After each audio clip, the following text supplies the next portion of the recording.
ये अनुराग तिवारी जी हैं करके, तो वो गेट पे सामने खड़े थे भैया, और एकदम से खदान के ओर से अंदर से निकल के बाहर आए और उन्होंने फायरिंग करी। उनके हाथों पे गोली, प्लस मैंने चलते हुए देखा सर, वो मेरे हाथ पे यानी मेरे पे टच होते हुए निकली है। मतलब अनुराग तिवारी शासन प्रशासन से ये जानना है कि ये राजेश पाठक जो है ये बहुत दिनों से अवैध काम करवा रहे हैं, प्लस कर रहे हैं, और हम साथियों, सिवनी गोलीकांड मामले को पूरी तरीके से दबाने के लिए सिवनी के पुलिस अधीक्षक सुनील मेहता लगे हुए हैं।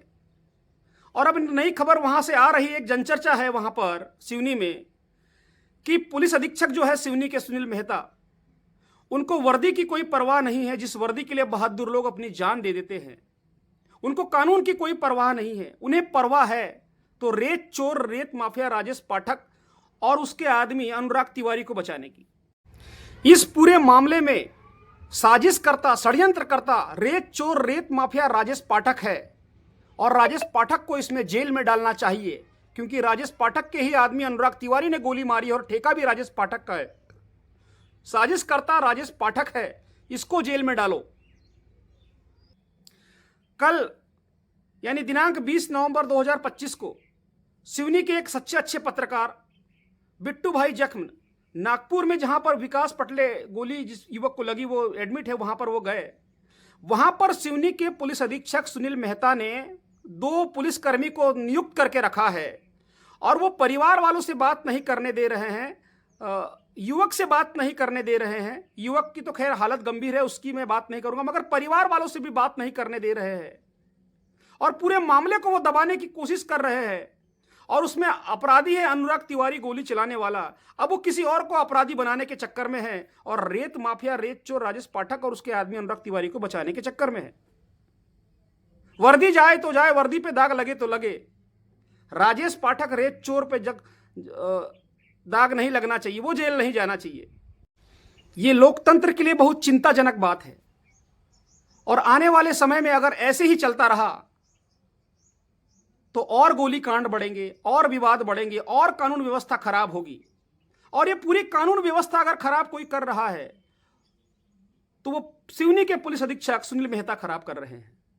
न जाने रेत माफिया, रेत चोर राजेश पाठक से इतना कैसे प्रेम है उनको कि वो लगातार उनको बचाने में लगे हुए हैं। कल बिट्टू भाई जख्मी ने बड़े मुश्किल से घायल युवक विकास पटले के भाई अतुल पटले का स्टेटमेंट हॉस्पिटल के बाहर लिया, और हॉस्पिटल के बाहर अतुल पटले ने स्पष्ट रूप से बताया कि मेरे पैर के पास से गोली गई है और मेरे भाई विकास पटले को लगी है, और गोली मेरे सामने अनुराग तिवारी ने चलाया है। उसके बावजूद सिवनी के एसपी सुनील मेहता पूरे मामले को रफा दफा करने में है, और पूरी कानून व्यवस्था को फिर से सिवनी जिले में खराब करने के वो मूड में है। मैं डीजीपी महोदय से पुनः निवेदन करूंगा कि आप सुनील मेहता को हटाए। ऐसे भ्रष्ट अधिकारी, पुलिस के भ्रष्ट अधिकारी अगर सिवनी जिले में रहे तो सिवनी जिला कभी भी दहल सकता है, और बड़े कांड होंगे वहां पर। बड़ी गंभीर बात है, एक रेत चोर, रेत माफिया जो ब्लैकलिस्टेड आदमी है, जिसको वर्ष 2020 में मध्य प्रदेश गवर्नमेंट ने 69 करोड़ 92 लाख 38,365 करोड़ रुपए के आबकारी के खिसारा नहीं पटाने पर पूरे बाप बेटे सहित ब्लैकलिस्टेड कर दिया है। उस आदमी को सुनील मेहता बचा रहे हैं, और पूरी कानून व्यवस्था खराब कर रहे हैं। वो गोली चला रहा है, लोगों को पिटवा रहा है। सुनील मेहता को इसकी कोई परवाह नहीं है। शायद हो सकता है सुनील मेहता सिवनी के एसपी नोटों की बड़ी बड़ी गड्डी रेत माफिया, रेत चोर राजेश पाठक से खा रहे होंगे। आप इस वीडियो को पूरा सुने कि विकास पटले जो है, जो घायल युवक है, उनके भाई अतुल पटले क्या कह रहे हैं, राजेश पाठक के बारे में क्या कह रहे हैं, अनुराग तिवारी के बारे में क्या कह रहे हैं। नमस्कार, मैं हूं प्राइम टीवी न्यूज से स्वयं भाई बिट्टू जखम, और इस वक्त हम पहुंचे हैं मेडिकल कॉलेज नागपुर, जहां पर एक युवक जिसे कल गोली लगी थी, सिवनी जिले के उगली क्षेत्र के ग्राम पांड्या छपारा के समीप खुरसुरा में रेत के विवाद में यूपी बिहार के बसे राजेश पाठक, पवन पाठक के गुर्गों ने एक ग्रामीण को गोली मार दी। आइए हम जानते हैं युवक के घायल भाई से कि पूरा घटनाक्रम क्या है। क्या नाम भैया आपका? मेरा नाम सर अतुल पटले है। आप अतुल पटले कहाँ के रहने वाले हैं? राम इमली टोला। आपके भाई को कल गोली लगी, ये पूरा घटनाक्रम क्या है बताइए। सर क्या हुआ, मेरा एक छोटा भाई है, वो लोग अनिल पटले जी मेरे अंकल हैं, उनके साथ मेला से आ रहे थे और इसकी थोड़ी परसों के दिन का आज का एग्जाम था, तो ये बालाघाट जाने के लिए तैयार हुआ था। तैयार होने से पहले चाचा ने उसे बोले कि चलो बेटा मेला घूम कर आते हैं। सर उस बीच में रिटर्न आ रहे थे वो लोग और मैं जस्ट उसके किनारे था सर। वहाँ पे एक ढाबे के जस्ट किनारे में था और एक व्हाइट कलर की स्कॉर्पियो एनएस करके खड़ी थी और उसपे मैं प्राय 2-3 बार देखा है मैंने अनुराग भैया को। तो भैया लोगों ने भी बताए थे मुझे सबने कि ये अनुराग तिवारी जी हैं करके। तो वो गेट पे सामने खड़े थे भैया और एकदम से खदान के ओर से अंदर से निकल के बाहर आए और उन्होंने फायरिंग करी। उनके हाथों पे गोली प्लस मैंने चलते हुए देखा सर, वो मेरे हाथ पे यानी मेरे पे टच होते हुए निकली है। मतलब अनुराग तिवारी को आप जानते थे? हाँ सर मैं जानता था, भैया लोगों ने बताया। अनुराग तिवारी को कैसे जानते थे आप? सर मैं पहले से यानी जुड़ा हुआ था खदान से और काम करता था, मुझे रोजगार मिला था वहां से, ऐसी कोई बात नहीं। और मेरे जस्ट बाजू से गुजरी गोली, उसके बाद मेरा छोटा भाई का कोई लेन देन नहीं। क्या नाम है आपके छोटे भाई का जिनको गोली लगी है? विकास पटले है सर उनका नाम। और क्या करते हैं विकास जी? पढ़ाई कर रहे हैं सर वो। तो ये पूरा घटनाक्रम क्या था, विवाद की स्थिति कैसे निर्मित हुई? सर वो उनका आपसी विवाद चल रहा था, कैसा था कौन था क्या नहीं पता हमें। तो उसी बीच में ये लोग उधर से आ रहे थे मेले से और मेले से जस्ट आके खड़े हुए थे और अचानक से फायरिंग हुई और उसमें गोली लग गई सर उसको। जी सर। तो आप देख रहे हैं ये मैं ये जानना चाहूंगा सर, मुझे शासन प्रशासन से ये जानना है कि ये राजेश पाठक जो है ये बहुत दिनों से अवैध काम करवा रहे हैं प्लस कर रहे हैं और हम सोशल मीडिया के द्वारा 2-4 जगह हमने सुना है। हाँ, तो किसी तकनीकी कारण से आ, आकाश पटले ने अपनी बात नहीं रख पाए थे, अतुल पटले ने। तो अतुल पटले जी, हाँ सर, तो मैं वही जानना चाहता हूँ शासन प्रशासन से कि इसे कंपनी यानी कि उससे ब्लैकलिस्ट कर दिया गया है, इनकी कंपनी ब्लैकलिस्ट में जा चुके हैं। ये है, ये खुद कर्जदार हैं उस चीज के और उसके बाद भी ये इसके उसके ऊपर वो सॉरी बोलना चाहिए क्या प्रशासन से इनको ठेके मिल जाते हैं। प्रशासन से उनको ठेके मिल जाते हैं और आम जनता को ये इस तरह परेशान कर रहे हैं, चाकूबाजी गोली मार रहे हैं, किसी को कुछ कर रहे हैं। सर ये क्या है, ऐसा क्यों हो रहा है? आप सुन रहे हैं अतुल पटले को, जो कि युवक, क्या नाम है युवक? विकास पटले। विकास पटले, जिसको गोली लगी है, ये इसके बड़े भाई हैं अतुल पटले।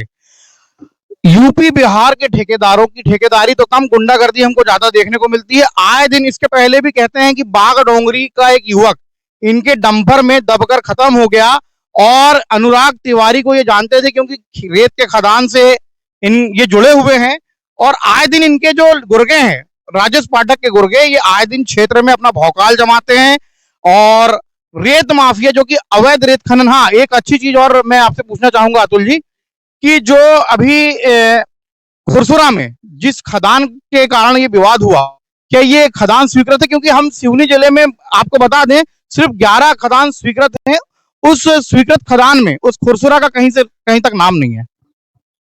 स्वीकृत है सर शायद ये। लेकिन माइनिंग अधिकारी सोहन सलामे से हमने पूछा इस विषय में, तो उनका कहना यह था कि ये खदान स्वीकृत नहीं है। बारिश के कारण इस खदान को पहले बंद कर दिया गया था और किसी शायद कल ओपनिंग या कुछ था क्या? हाँ सर, शायद पूजा करने आए थे वो लोग।